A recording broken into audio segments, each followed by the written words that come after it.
그래서 세상을 이처럼 사랑하사 독생자를 주셨으니 라고 하는 그런 말씀이 있습니다.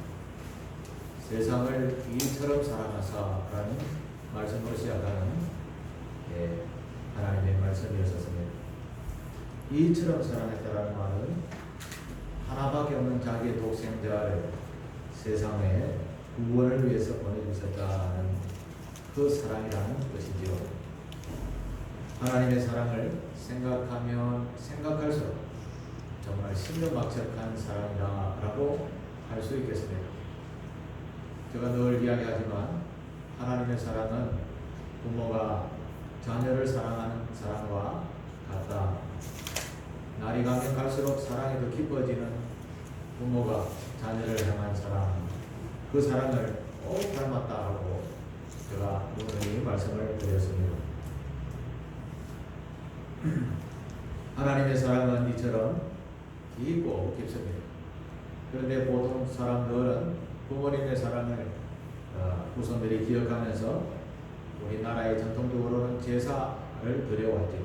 예수 믿는 사람들은 부모를 생각하면 추도 예배를 드리기도 해왔었습니다. 그것은 다 부모님의 은혜를 입었던 자녀들의 표현인 것이죠. 마찬가지로 하나님의 사랑을 생각하면 우리 또한 그의 사랑에 대한 표현을 어떻게 하는가 하면 예배로 표현하는 것이죠. 하나님의 사랑이 어떠한 사랑인가를 깊이 생각해야 하는 제가 책을 하나 읽었었는데 그 책이 뭔가 하면 저자가 조창인이라는 분입니다. 그분이 지었던 장편소설 가시곡이라는 책에 보면 이런 이야기가 나옵니다. 부모님이라는 단어가 너무나 높게 여겨지는 그런 이야기였습니다. 잠깐 소개하면 그 책에 나오는 아버지와 아들이 살고 있었는데 어느 날 아들이 백혈병에 걸려서 중병에 걸려서 입원을 하게 됩니다. 가정에 무슨 일이 있었는지 모르지만 이 아버지와 아내는 이혼을 하고 홀로 아들만 키우는 그런 남자였었습니다. 백혈병이라는 것이 오늘은 기술이 많이 뛰어나서 치료할 수 있기도 하고 못하기도 하지만 그러나 참 중병은 중병이죠. 그래서 많은 병원비가 들게 됩니다. 아버지가 아들의 병을 간병하면서 온갖 일을 다 하며 그 병원비를 대어보지만 날이 가면 갈수록 참 힘든 삶을 살게 되었습니다. 또한 아들의 병도 점점 깊어가면서 신체적으로도 정신적으로도 피폐해져 가고 있었습니다. 이런 아들을 보면서 아버지는 아들의 회복을 위해서 내 몸이라도 팔아서 아이를 고쳐야 되겠다, 수술해야 되겠다 이런 생각을 하고 고민하다가 병원을 찾게 됩니다. 자신의 장기를 팔 생각이었습니다. 이 장기를 팔려면 검진을 좀 해야 되죠. 그래서 병원을 찾아 검진을 하게 되는데 의사가 아버지에게 의외의 충격적인 이야기를 합니다. 아저씨는 지금 말기암 환자이며 지금 당장 입원해서 치료를 받지 않으면 죽을 수도 있습니다. 그런 청천벽력과 같은 이야기를 듣게 됩니다. 이 아버지는 고민하다가 그래도 아들을 먼저 구해야지 라고 하면서 의사와 상담하다가 못 되는 게 뭔가 생각하다가 눈 각막만이라도 팔기로 마음을 먹고 각막을 팔게 됩니다. 기증을 하게 되죠. 그래서 간신히 수술비를 맞아야 아들을 치료하게 되었고 기적적으로 아들은 완치되고 결국 아들은 이혼한 아내에게 아들을 맡기고 그 다음 아버지는 쓸쓸하게 자신의 삶을 마무리하는 이야기가 바로 그 책에 나오는 가시고기 이야기입니다. 가시고기라는 말은 이 가시고기도 꼭 자기 새끼를 키우기 위해서 자기 몸을 뜯어먹고 새끼들이 자라나도록 하는 그런 고기라 해서 제목도 그렇게 정한 것 같습니다. 제가 이 이야기를 쭉 읽다가 하나님 아버지의 사랑을 생각을 해보았습니다. 하나님 아버지의 사랑이 바로 가시고기와 같은 그런 사랑의 하나님이다 라는 생각을 하게 되었습니다. 백혈병에 걸려 곧 죽어가는 세상에 있는 수많은 자기의 백성의 아들들을 보면서 하나님께서는 그 아들을 놓아버리지 아니하시고 자신의 몸을 그들의 죄를 위해서 대신 내어주신 하나님 아버지의 사랑이었습니다. 그 사랑을 어떻게 표현했는가? 바로 예수 그리스도로 신이신 하나님께서 인간의 몸인 예수로 오셔서 그 예수의 목숨값을 우리의 죄값으로 대신 치루어 주신 사랑, 바로 가시고기와 같은 그런 사랑이었다라고 할 수 있습니다. 우리는 이런 깊으신 사랑을 하나님으로부터 받았습니다. 그래서 하나님께 우리가 무언가를 조금 돌려드려야 되는데, 하나님께 이런 은혜를 받았는데 우리는 가만히 있어야 되겠습니까? 무언가를 돌려드려야 되는데, 그야말로 우리는 아무 대가 없이 죄사함의 은총을 받게 되었습니다. 그래서 우리가 돌려드릴 게 바로 예배라는 표현으로 돌려드리는 것입니다. 하나님의 사랑을 가만히 생각해 보면 우리가 이런 예배의 자세로 하나님의 사랑에 감사할 수 있겠는가를 생각해 보게 됩니다.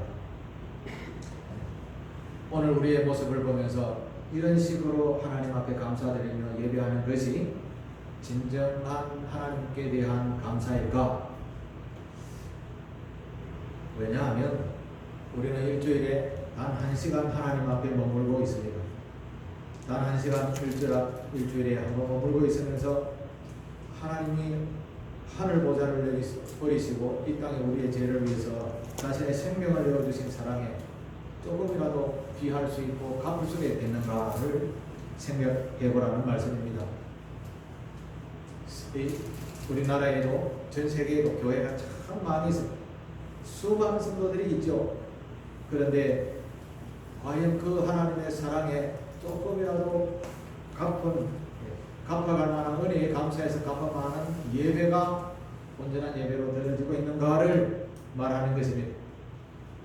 오늘 예배들은 형식주의적인 예배가 너무 많습니다.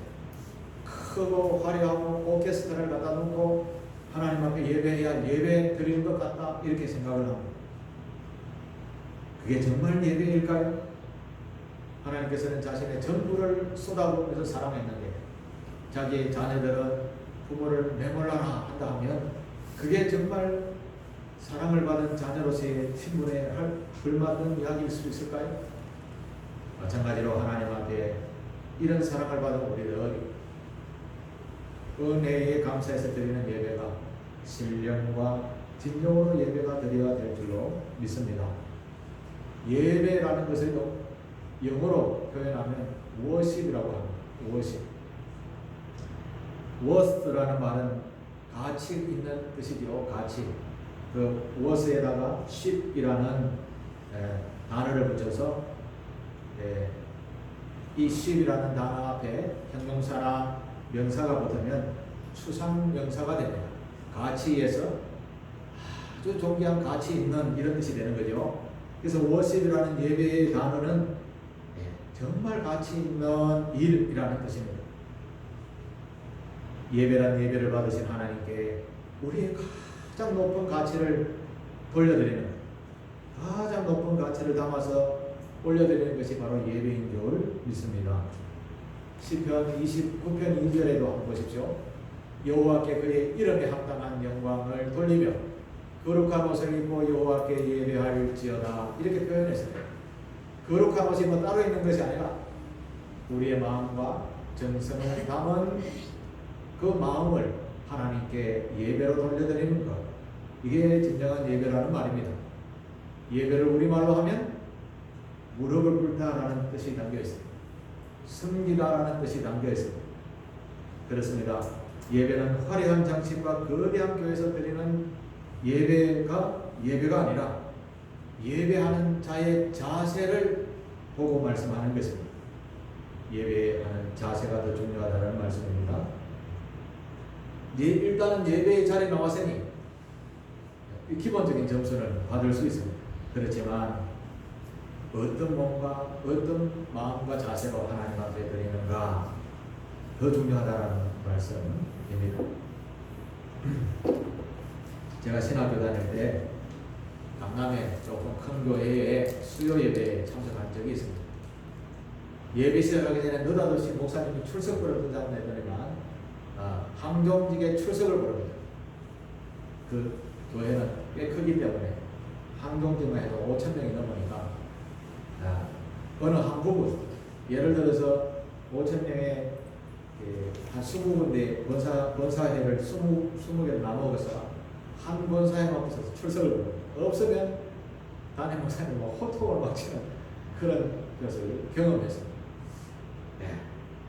그렇게 출석부 불러서 예배 드리는 것이 진정한 예배일까? 저는 그런 생각을 해보기도 했었습니다만, 그러나 예배는 진정 마음을 담아서 드리는 예배이다. 이것이 온전한 예배다라는 말씀입니다.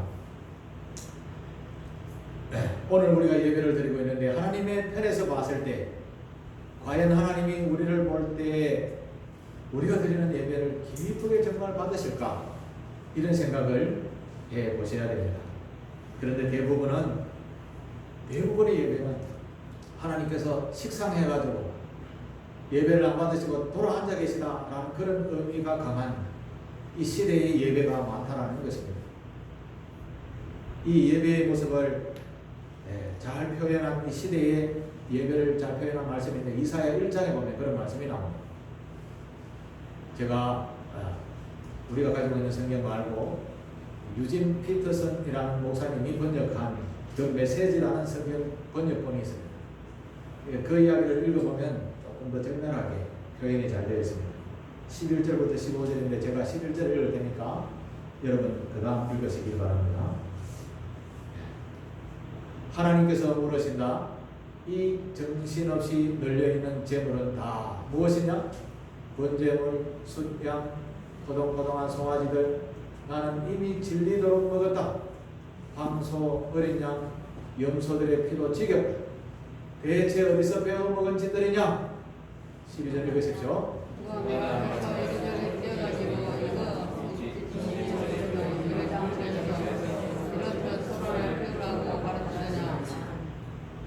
예배 신용놀이 이제 그만 집어치워라. 가짜는 경건 노름 더 이상 참아줄 수가 없다. 달마다 열리는 회화, 주마다 돌아오는 안식일, 각가지 특별 모임 더는 못 참겠다. 정말 진심을 난다. 제대로 지으면서 같이 읽습니다. 이제 너희가 기도 시월을 버려도 나는 외면할 것이다. 아무리 오래, 아무리 크게, 아무리 작기도 해도 나는 듣지 않을 것이다. 왜 그런지 아느냐? 너희가 사람을 찢어밟았기 때문이다. 너희 손에 피가 흥건하기 때문이다. 아멘. 오늘 교회가, 오늘날 성도가, 오늘날 성직자가 이런 예배를 드리고 있다는 말씀입니다. 그래서 오늘 우리들이 드리는 이 예배의 자세에 대해서 우리는 깊이 생각하고 돌이켜야 하겠습니다. 우리가 드리는 예배가 형식에 그치는 경우가 얼마나 많이 있는지 모릅니다. 일주일에 1시간 교회에 나와서 예배를 드리는 이 1시간 진정으로 마음을 다하고 정성을 다하고 힘을 다해서 그런 예배를 드려야 되는데 과연 얼마나 그렇게 예배를 드리고 있는가라는 말씀입니다. 실제로는 그렇지 않고 시간을 때울 때가 참 많이 있는 거죠. 이런 자세와 정신으로 예배하면서 일용할 양식은 무엇이고 부귀 영화를 누리도록 얼마나 우리는 때를 쓰고 기도를 합니까? 이런 예배에 경건함이 있을 수 없는 것입니다. 그저 앉아있을 뿐이죠. 여기에다가 예배가 조금만 길어지면 시계 쳐다보고 목사님 보고 이렇게 빨리 끝내라. 그런 예배자들을 보면서 하나님께서 이사야 1장 12절이죠. 12절의 말씀에 이런 말씀을 합니다. 너희가 내 앞에 보이러오니 이것을 누가 너희에게 요구하였느냐? 내 마당만 밟을 뿐이니라. 마당만 밟을 뿐이라고 말씀하십니다. 오늘 우리의 예배가 마음이 빠진 예배를 드리고 있다는 말씀입니다. 우리의 예배를 보시고 한탄하고 있다는 말씀입니다. 우리는 먼저 예배를 다시 깊이 생각하고 회복해야 하겠습니다. 예배는 하나님을 섬기는 가장 기본적인 일입니다. 예배 회복 없이는 우리의 신앙도 결코 바로 설 수 없는 것입니다. 오늘 본문은 우리가 어떤 죄를 지었기에 하나님께서 예배를 받지 않으시겠다라는 말씀인가, 또 예배의 거부가 어떤 모습으로 나타났는가를 말씀하고 있습니다. 오늘 우리들은 코로나19 전염병으로 인해서 모든 교회가 정상적인 예배를 드리지 못하고 있습니다. 저는 이번 전염병을 통해서 하나님의 진노를 교회에다가 쏟아붓고 계시다라고 생각을 합니다. 먼저 우리나라의 예를 먼저 든다면 하나님께서는 이런 와중에도 철저하게 이단을 정죄하시고 계시다는 것을 알 수 있습니다.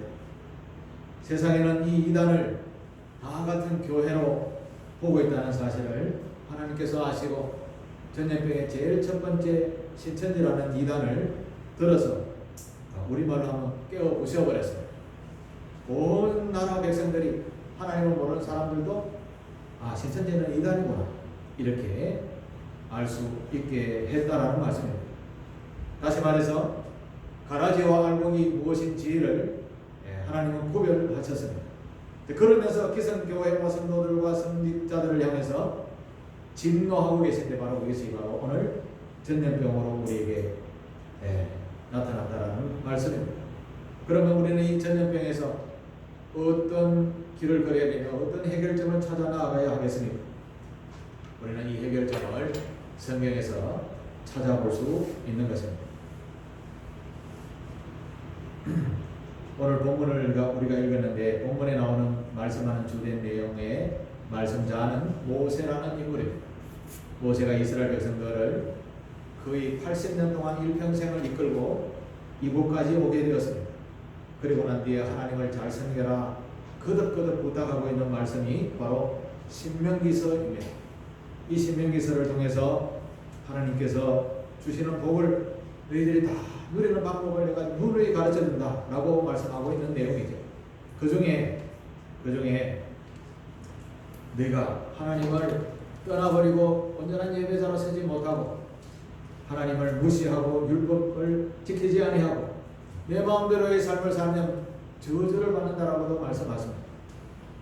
어느 날 이스라엘 백성들이 하나님의 말씀을 듣지 아니하고 자기 마음대로 하나님을 믿지 아니하고 이방의 쾌락을 주는 우상들을 향하여 막 절하고 했을 때가 있었습니다. 그때 하나님께서 진노해서 하나님의 심판을 내리웠는데 많은 사람들이 죽어가는 전염병을 보내게 되었습니다. 그래서 모세는 이 백성들이 죽어가는 것을 보고 하나님 앞에 엎드려 이렇게 기도합니다. 하나님 아버지, 죄송합니다. 제가 백성들을 제대로 가르치지 못해서 용서해 주시옵소서 해놓고 이 백성들을 살려주십시오. 하나님께서 대답을 하십니다. 네, 얼마나 마음을 들여서 너희 백성들을 내가 이끌었는데 나를 무시하고 우상을 숭배하다니. 모세야, 네 후손을 통해서 다시 이스라엘 백성을 만들겠다. 내 다 죽여버리겠다. 이렇게 말씀하셨어요. 모세가 그 자리에서 다시 엎드려서 하나님 그러지 마이소 하면서 제가 혹시 천국 안 가도 괜찮으니 이 백성들을 살려주십시오. 그렇게 간절하게 모세가 하나님 앞에 엎드려 기도하니 하나님께서 용서를 베푸시고 모세가 대표적으로 내가 지옥에 가더라도 다른 백성들은 다 살려주십시오. 그런 기도를 목숨을 건 기도를 했다는 말씀입니다. 오늘 우리가 우상 숭배에서 수많은 사람들이 죽어가고 있는 이때에 우리가 해야 할 일들이 무엇인가 하면 바로 하나님 앞에 모세와 같이 돌아서서 기도해야 된다는 말씀입니다. 죄를 지으면 반드시 그에 대한 죄값을 받는다는 것을 우리가 많이 듣고 배웠습니다. 이스라엘 백성들도 그랬습니다. 이스라엘 백성들이 지금의 이스라엘 땅이라는 그 땅을 하나님께서 정하시고 그곳에 들어가서 복이 있는 인생을 살도록 가르쳐 주셨죠. 그런데 그곳에는 이미 7 족속이라는 다른 족속들이 살고 있었습니다. 하나님께서 내가 그들을 너희를 통해서 다 쫓아내고 너희가 그곳에 살게 해주겠다. 그 이유는 그곳에 이미 살던 사람이 너무나 추악한 죄를 지었기 때문이었습니다.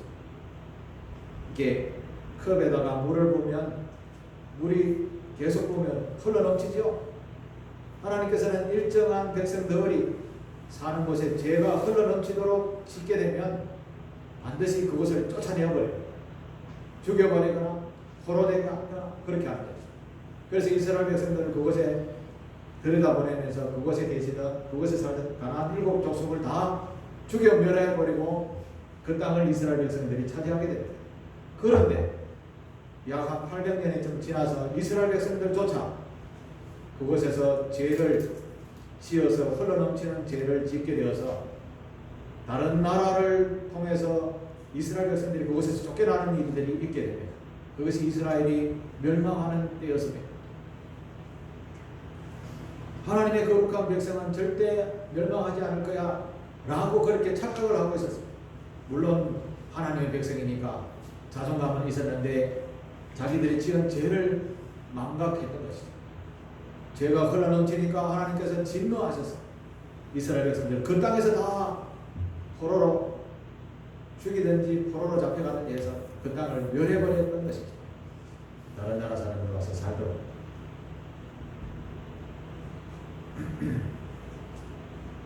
이런 멸망을 당하고 거의 400년 동안 유리방황하는 삶을 살다가 예수님께서 다시 오셔서 그 나라 백성들이 다시 회복하는 듯 했지만 그야말로 진정으로 다시 회복하는 때는 1948년에 회복하게 되었습니다. 무려 2000년 동안 하나님 배반했던 그 죄를 이스라엘 백성들은 그 땅에서 살지 못하는 유리방황하는 삶을 살았던 것이죠. 죄를 많이 지었기 때문이었습니다. 사랑하는 교회 여러분, 오늘 우리는 이런 시대를 살아가고 있습니다. 네. 또 눈을 조금 바깥으로 돌려보내면 독재자들이 백성들을 괴롭히는 그런 나라들도 있죠. 또 자유국가라고 하면서 정말 잘 사는 그런 나라도 있죠. 그런데 우리가 생각하기에는 독재자가 다스려서 백성들을 괴롭히는 저 나라가 빨리 망할 것이고 잘 사는 선진국은 그래도 좀 더 계속해서 이어갈 것이다 라고 생각했는데 전염병을 한번 보십시오. 기록이 어떻게 됐든 간에 북한이나 중국이나 이런 정치체제가 공산주의화되어진 나라들은 그대로 끝이 없이 그냥 가고 있습니다. 근데 미국과 같은 나라는 통계를 보니까 지난주에 200만 명이 코로나 전염병이 걸리고 죽은 사람만 12만 명이 되었다고 합니다. 세계에서 제일 잘 살고 세계에서 제일 많이 죽고 제일 많이 재앙을 받고 있습니다. 제가 생각에는 그렇습니다. 너무나 자유분방한 나라이니까 그렇게 생각하는데 하나님께서는 음란한 백성들을 멸할 때가 성경에는 많이 있었거든요. 근데 미국 사람들이 생활하는 이 성적 문란함, 저는 그것 때문에 아마 저렇게 많은 큰 재앙을 받지 않는가를 생각해 보게 됩니다. 음란한 세상의 문화에 앞장서가는 그런 나라와 민족이 되었기 때문에 이런 큰 심판의 재앙을 받지 않은가를 저는 해석하고 있는 것입니다. 자, 그러면 우리나라는 어떨까요? 우리나라도 마찬가지입니다. 우리나라도 죄가 없을까요? 죄가 어마어마하게 많습니다. 모두가 용서받을 수 없는 죄를 짓고 있습니다. 뉴스를 한번 보십시오. 버젓이 죄가 눈에 보이는데도 증거 자료가 없으니 뻔뻔하게 뭐라고 하는 거예요? 얼굴에 철면피를 덮어쓰고 아니다 이렇게 하는 그런 분들이 많죠. 정치 지도자, 경제 지도자, 그야말로 죄악이 흘러넘치는데도 증거자료가 없으니 끌어내리지도 못하고 하나님께서 그러니 가만히 안 계시고 재앙을 온 세상에 내려오고 자 그러면 이때에 나는 괜찮겠지 혹시 생각하시는 분 없으십니까? 나는 괜찮겠지. 그것은 어리석은 생각입니다. 우리는 같은 배를 타고 있는데 배가 한쪽에 구멍이 나서 기울어지고 있으면 나는 괜찮겠지 이렇게 생각하면 됩니까? 한국이라는 나라가 한쪽에 구멍이 나서 가라앉고 있는데 나는 괜찮겠지라는 것은 어리석은 생각입니다. 이렇게 하면 안 돼 라고 하면서 같이 빨리 가서 그 구멍을 막 메꿔야 되겠죠. 그것이 바로 그리스도인이어야 되고 그것이 바로 교회가 해야 할 일인 줄 믿습니다. 바로 그것이 오늘날 우리가 회복해야 할 중요한 일인 것입니다. 제가 지난 금요일 밤 기도회 때도 이 말씀을 드렸는데 여러분 집을 허무는 것은 하루 만에 허물 수 있습니다. 그죠? 집을 허무는 것은 하루 만에 허물 수 있지만 집을 새로 짓는 것은 아무리 빨라도 몇 개월은 걸리죠. 하나님께서 우리에게 복을 주셔서 이만큼 잘 살게 했습니다. 그런데 좀 잘 살다 보니 방자한 마음이 들어가지고 쾌락과 방종과 죄를 구별하지 않고 먹고 마시는 이 시대에 이제까지 쌓아왔던 이런 하나님의 축복을 한참에 갈아뭉개버리는 그 행위를 오늘 이 시대가 하고 있다는 말씀입니다. 버젓이 죄가 눈앞에 보이는데도 이걸 관령이라고 하죠. 죄가 막 흘러넘친다. 이렇게 되면 우리나라가 어떻게 될까요? 예, 하나님의 징계를 벗어날 수가 없는 것입니다.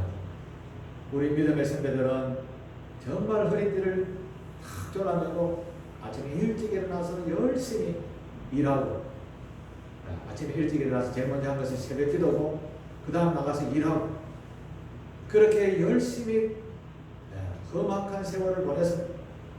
그야말로 열심히 일하며 살아왔죠. 그래서 오늘 우리 후손들이 이런 복을 누리며 살 수 있는 유산을 얻게 된 것. 그리고 오늘 이런 유산을 받은 우리는 다음 세대에 뭘 물려줄까요?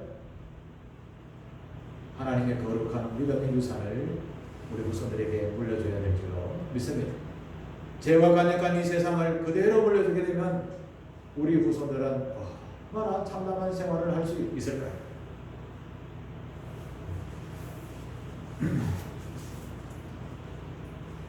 오늘 우리들은 제일 먼저 전능하신 하나님 앞에 회개함으로 예배가 회복되어야 될 줄로 믿습니다. 그동안 우리가 드려왔던 습관적인 예배 이제 우리의 생활 속에서 멀리 하시고 그냥 하나님의 말씀을 듣고 좋은 말씀이야 하고 문을 나갈 때만 다 털어버리고 나가는 이런 신앙이 아니라 하나님의 말씀을 마음에 새기고 그래 하나님의 말씀대로 내가 일평생을 살아가야지 하며 생활 구석구석 일주일 내내 24시간 동안 하나님의 말씀대로 살려고 노력하는 삶 이게 거룩한 예배자의 회복이 될 줄로 믿습니다. 우리 교우들은 하나님의 말씀에 순종하는 저와 여러분 되시기를 바랍니다. 목사가 해라 강제로 시키는 것이 아니라 하나님의 말씀을 이 시대의 정황을 보면서 우리가 해야 할 일은 예배가 회복되어질 때 우리의 믿음의 유산들이 계속해서 자자손손 물려간다는 것을 유념하셔야 되는 것입니다. 이 말씀을 오늘 우리가 하나님의 말씀으로 받는 것입니다. 사랑하는 교회 여러분, 심은 대로 거두는 법칙은 절대 변함이 없습니다. 하나님의 말씀은 진리이십니다. 죄를 쏟아부으면 흘러넘치게 되면 반드시 우리에게 그 죄악의 산물들이 우리에게 온다는 것을 기억하시면서 하나님 앞에 다시 돌아와서 우리의 잘못을 회개하고 하나님 말씀대로 살겠습니다. 공의의 삶을 살겠습니다. 정직한 삶을 살겠습니다. 남을 비방하지 않고 덕이 있는 삶을 살겠습니다. 우리 한 사람 한 사람이 맡은 자리에서 이런 그리스도의 아름다운 향기를 나타내는 삶을 살게 될 때에 모이면 아름다운 향기가 나고 모이면 아름다운 사회가 변하게 될 줄로 믿습니다. 그 첫 번째가 바로 예배의 회복인 줄로 믿습니다.